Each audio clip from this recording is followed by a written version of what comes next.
Hey guys, this is Cory with Fun Town RV of Amarillo, and today we're going to take a look at a brand new product for Fun Town and this channel.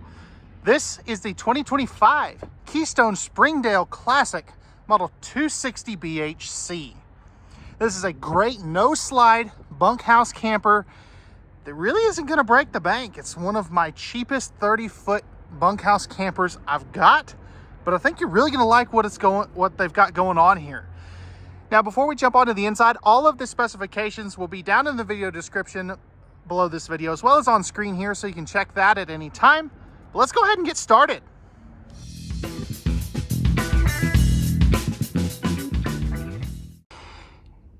And man, I'll tell you what, I'm loving this interior of these Springdales. I think they're just so warm, rich, and inviting. And I love the two-tone. I mean, that is just, it's classy. It's not dark, but it's not super white and, you know, feeling like a hospital. Now, this is a floor plan that everybody and their brother makes. And it's a really good gauge of what makes a brand tick. And what I mean by that is you get to see how they're constructed, what features they've got in their most basic package out there. And that's one thing I'm a huge fan of. You know, not everybody needs a 45-foot Brinkley toy hauler that's $200-something thousand. I don't. I can see myself using this. Now, let's get started here. So you've got a crowd favorite, which is the the dinette on your campsite. And this overlooks what your kids are doing outside. Love that outlet placement right there too, by the way. This will turn down into another bed if you do need some extra guest sleeping capacity. And I like that they have the sofa here too. This will turn down into a bed. It's a jackknife sofa. And I love what they've got going on with the tying the whites and the browns together. It's really a good thing, I think. This right here is going to be your furnace thermostat. And then you've got some handy USB ports right there as well. Now, speaking of air conditioners, this has a full rooftop air conditioner. This is going to be a 13.5, I believe. Might be a 15. Rooftop air conditioner. It's not centrally ducted. In an open concept camper like this, I don't think you need that. So you have your window, or not your window, your ceiling controls. That's what I meant.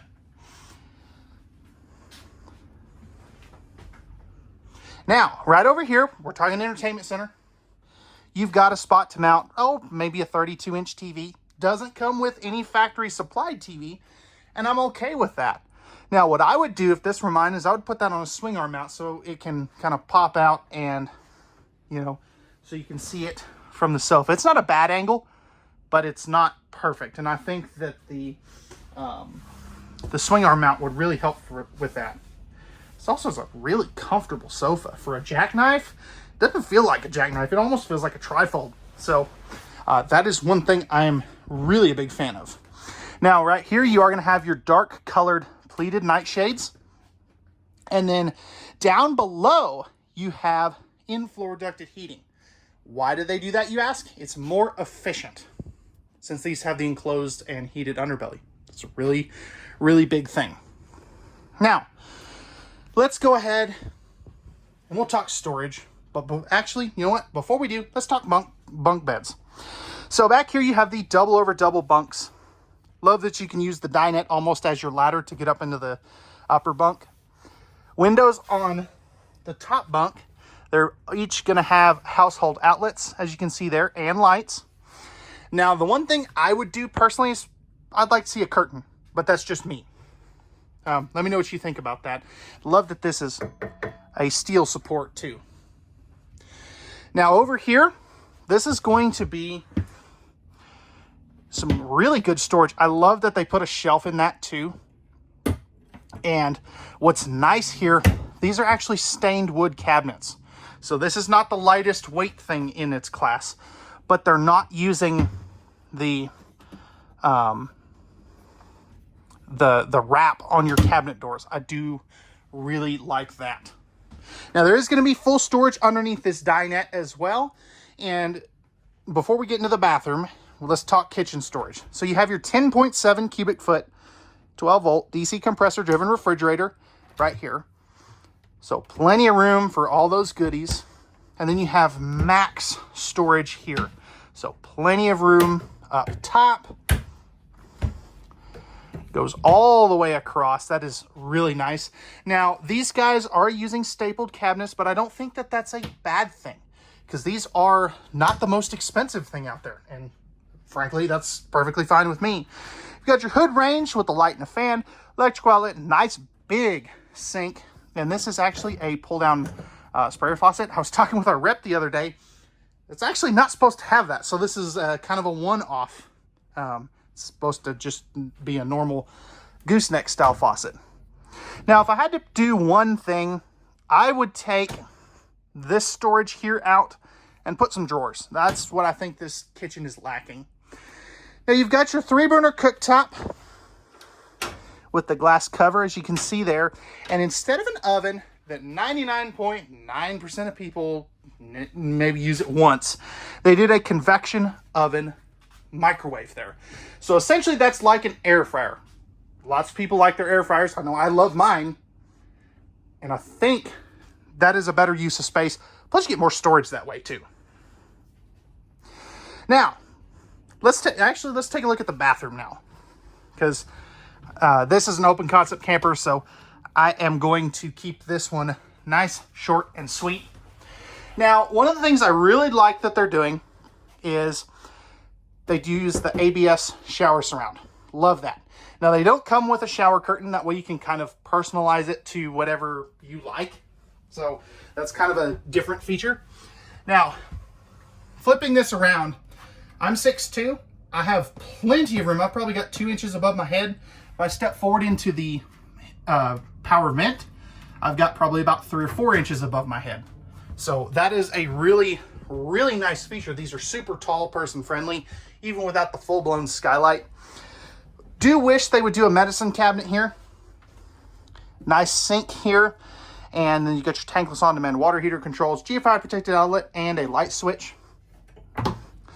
Little bit of storage. That is one thing that this is lacking a little bit, in my opinion, is storage space in the bathroom. But you could always put like a little shelf up top here for some of your towels and toilet paper and stuff. And then this is a plastic toilet. I know some people really aren't going to like that, but flipping this around, I've got plenty of elbow room and actually surprisingly good leg room. You know, can kind of kick my feet out like that, so to speak. So that is a really nice feature to have. I know some of these bunkhouses don't have the biggest bathrooms. That one's actually decent size. Coming up here, love kind of the half wall here. They do put a curtain up here, as you can see. And this is a 60 by 80 true queen bed. There is full storage here. Now, this is not hydraulic assisted, but that's an easy fix. You could easily do that. And I love the wide open CPAP stands with household outlets on both sides. Open shelf up here as well. Perfect for some of those cube organizer bins. And then you have hanging closets with the removable shelf. So if you want to make this more of like a dresser, if you don't like to hang your clothes, you can do that. Or you can just take the thing out. And I like the mirrored wardrobe space there as well. Dual windows, one on each side. Both of those do open. In point of fact, all of these windows do open. And that's actually a unrelated thing, since we were just talking about the bedroom. But I like that they didn't put a window behind the stove. That is one of my pet peeves, because it's not fun to clean grease off of that if it splatters over the backsplash. So, all right, guys, that's going to wrap it up for the interior. Let's take a look at the outside now, because this is, it's a great camper. It's a great entry-level camper, but it's simple on the inside and outside, which is not necessarily a bad thing. All right, so we're on the outside of the Springdale 260BHC. Now, starting up front here, you do have a power tongue jack, two 20-pound propane tanks. You're also going to have your battery and your battery disconnect right here as well. Now on your Classics, so they don't have the smooth aluminum nose sweep. Now if we look at this one over here, that is a premium. So it has the smooth nose sweep, as you can see there. Coming over here, you do have 4 corner stabilizer jacks. Those are going to be manual. Not mad about that. Nice finished off pass-through storage with your your tire link. Okay, that's cool. That is your TPMS prep. So that is a nice feature to have. Nice aluminum siding here. Love the blue, love the white, love the silver. It's just a clean, classy look. Nice big power awning. You also have the larger entry assist handle, triple fold-up steps, and then they actually use a magnet here to hold this door back. So that is kind of interesting and different. This does have 220 watts of solar panels. That's what this green sticker has. This is a tandem axle as well, so easy towing. And then you have a propane quick connect right there. If you do want to bring the TV outside, you also have the connections to be able to put that there. And then you're going to have some excellent storage underneath the rear bunks for maybe some of the kiddos' toys or extra lawn chairs, stuff like that. Spare tire carrier. And then you've got your square tubular bumper for your stinky slinky, Lippert on-the-go ladder prep and backup camera prep as well. And then right here, you can see that this has a fully walkable roof. You also have your cable and satellite hookups right there. Now, right here is going to be where you dump your tanks. Love that that's kind of up a little higher. And then right here's going to be your 30 amp service. And then all up here, this is going to be, so you've got your city water, your black tank flush, your fresh water connection, and your tankless on-demand water heater controls. And then right in here, so this is going to be where your solar charge controller and things are located as well. Now, one of the things I always want to talk about is our weights. So this one is going to come in at 4,920 pounds. That's this specific one. That can vary by a few pounds either way. So always check that when you're out shopping. And that's a good way to tell, since most of these manufacturers will weigh each individual trailer. So, all right, guys, that's going to wrap it up for the Springdale Classic 260BHC. If you're interested in this great entry-level bunkhouse travel trailer, and you would like pricing and availability, again, that will be down in the video description below this video, a link where you can find that. And remember, at Fun Town RV, we have the best products, best selection, and the best pricing around. So we hope to see you out here at Fun Town RV at one of our 27 locations across the country. This has been an RVing with Cory YouTube video. We'll see you on the next one.